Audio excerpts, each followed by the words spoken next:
Hi there and welcome to my channel.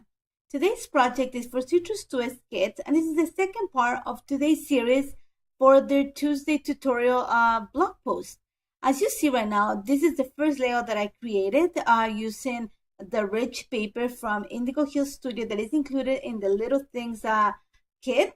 And now I'm going to take advantage of the little hexagons on the A side. And as you can see, I am killing this paper. I used it as a layer in one of another project, and I worked on these projects on a row. So you're gonna see that it got killed. This paper pretty much, I was left with like maybe a 2x2 inch piece, and loved it. Loved the paper. Should have got doubles of them.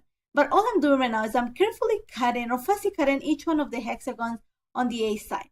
And also you can see the same shape. It's repeated in the Indigo Hills, the wooden pieces that come in the embellishment kit, and also in some pieces of the ephemera.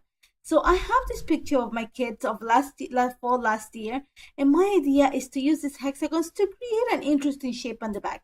And trust me, I had an idea in mind, but when I put it down, I wasn't too happy with it. And I thought, you know what, I want to create something, baby, something very vibrant. For me, fall is all about the colors, the vibrancy. This collection, even though it has muted tones, it has beautiful colors. And I'm going to actually draw the inspiration, not so much from the fussy cut pieces that I have, but from the wooden pieces. And the wooden pieces had all these rich tones of purples and teals. So I'm going to use, you're going to see right now, I'm going to take some time to use one of the fussy cut pieces and a pencil. And I'm going to start drawing a little bit of the outline of the hexagon onto my cardstock. And this is Basil Marshmallow cardstock. So it's a little bit thicker weight of cardstock. So it's going to hold the mixed media really well. And all I'm doing is when I'm drawing the little hexagons, I am intersecting some of them. And my idea is to create a watercolor look to this. That looks like the hexagon, the limit of the hexagon on one edge of it, either the right or the left, and then have kind of the watercolor come out of it as in like a huge brush stroke. And I had this idea in mind, and I love the way this turned out because this is me sometimes at night, but this time I actually turn on the camera. So what I'm doing right now is after I drew it, I'm gonna use a flat brush, a really small flat brush with this. And all I'm doing is using the brush, and these are the Pink Fresh Studio liquid watercolor. And all I did is I'm using pretty much a rainbow array of colors. I mix them a little bit just to get closer to the colors that are in the Indigo Hills 2 ephemera pack. And all I'm doing is I am actually, like you saw me, I'm trying to get the outline that I drew, just a piece of the outline of the hexagon. And then I'm going to use the brush just to pull the color as if it's coming from that edge of the hexagon. And as you see right now, where the hexagons intersect, all I'm doing is just using the color. Again, I'm doing the same technique. Where the colors mix, there's gonna be a mix of colors, but you're gonna see that even though they mix, they do not get muddled. They'll create a similar tone, but they don't get muddled. And that's the beauty of working with watercolors. Even though I did not yeso the paper, and one of the reasons that I didn't add yeso is because I did not want the color to actually stay afloat. Yeso is gonna make the color stay kind of liquid for a little bit longer, so I wouldn't muddle the colors. Instead, I chose to go for a paper, no prep on the paper, so the color is gonna right away stick to the paper and it's hard to move it around. So all you can see right now is, like I said, I am adding the edge of I'm trying really careful with the brush to define the edge that I drew, and then I'm gonna use the same brush just to kind of stretch the color as creating brush strokes. And then I'm gonna add a few drips of the color just as if it was stretching. Like think of it a large brush stroke that is started with the hexagon shape. That's my idea. And I'm gonna go ahead and I'm gonna try to create a rainbow look. And again, I try my best to get the closest that I could to the colors in the little hexagons and in the pieces of ephemera. But I love how this turned out. Honestly, I loved it. I'm going to show you just a little bit, a few colors, and then I'm going to take it off camera because it was pretty much the same process. And you're going to see my head too sticking out because it's just the way I had set up the table that day for filming. There was a lot of sun coming from the window. I use my studio light and also the window. and but there was a lot of light coming from the sun, even though I had the curtains closed. So you're gonna see a lot of my head because I'm in a kind of a diagonal look.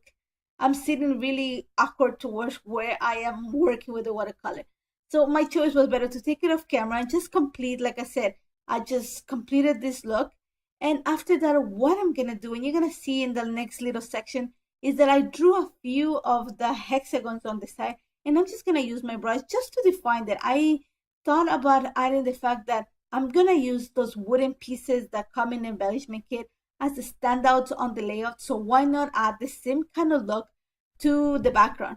And all I'm doing, again, you're gonna see that I love this. This was very therapeutic. I love watercoloring, but you're gonna see that it did take me a while. I'm not gonna lie, but it was fun. This was really fun. So again, you're gonna see me. I'm gonna pull it off camera. I'm gonna come back when the entire background is done, and then I'm gonna go ahead. Like I told you, I drew a few of the hexagons. This is just freehanded, and then I'm just gonna use the watercolor. Like I said, I wanted that look. I'm gonna use the wooden pieces, so I wanted something also in the watercolor in the background. And that's pretty much it. I said it, this didn't take long to dry because I did not add the yesto. So as I'm adding the watercolor to the paper, it's drying at the same time. And I'm not adding a lot of water. If you see it, I'm adding very little amount of water. And that's pretty much it. This layout comes together really fast after that, because all I'm gonna do is gonna start playing with some of the hexagons that I had fussy cut, and also the pieces, the wooden pieces, just to play around to give me an idea. And one of the things I'm going to try is to color block. So what that means is I'm going to add the pieces that are fussy cut, also the ones that are in the ephemera pack, just around the areas where I have the same color in the background. So blues with blues, teals with teals, purples with purples, sort of like that. You're going to see that some of them I'm going to put it in between the two different colors, just because I want to add some interest. And there's no shape or form. I try to keep it to the center of the page, and I love how this turned out. Totally different, totally out of what I would have created, but I love it because it's just like I said. My idea was I want to use that one single paper, maximize what I can do with that paper, because I loved it. One of my favorite papers in this month's kit, and I pretty much killed it. So you're going to see that, like I said, I'm playing with a lot of what the background looks like, and I'm moving pieces around. I haven't glued anything yet, and so I'm able to move it around. And I love this title that says Beautiful Ordinary Life, because it stands out. This is just a picture. We went out for a walk around the neighborhood, and we have a set of stairs that go down to the river. And I just said, you know what, stand there and I'll take a picture. And so I took a everyday picture. So I want to keep that. I love taking everyday pictures. I love documenting my life that way. So all I'm doing right now is I pretty much am happy with what everything is set up. So I'm going to start adding some embellishment. And super simple. Again, I'm trying to stay with that tone on tone look that I want for the page. And I'm just setting up things where I think they look pleasant to the eye. Like I said, there's not really a visual triangle per se. There's going to be a whole bunch of little triangles, little points of interest. And what I'm going to take it off camera in a little bit is just to go ahead and glue all the pieces. I add glue behind the pieces just to make sure they stay in one single spot and they don't move. So I'm going to take it off camera, and then I'm going to be back in a little bit, and with the background completely glued together, and just to finish embellishing. So you're going to see in a little bit also that what I'm going to do to back the picture is I didn't want to add a lot of paper behind it. I think the background is kind of busy. I love it. It's kind of busy, though. For some of you, it's going to be really busy. So I'm going with vellum. Just to soften a little bit. I want the picture to pop, so I don't want to add a lot of things behind it. So a little bit of vellum is going to take care of that.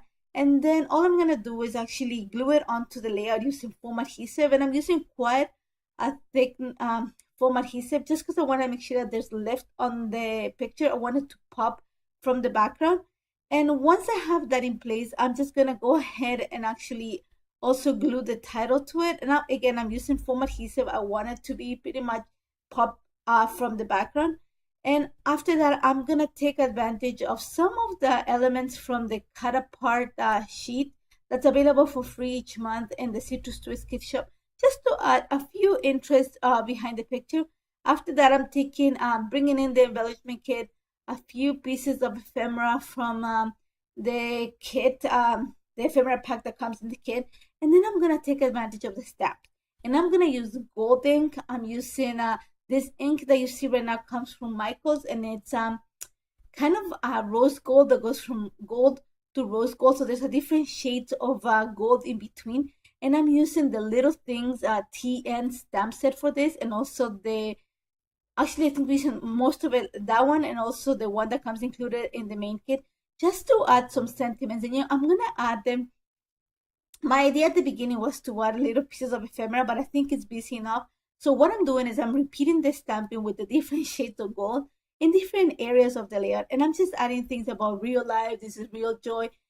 The stamp set that I'm talking about, again, is the TN stamp. It's called The Little Things, and it's a must-have. Honestly, it's all about the little things in life, and I think documenting life is all about those little things. And that's pretty much it. I added my lines of journal, and done.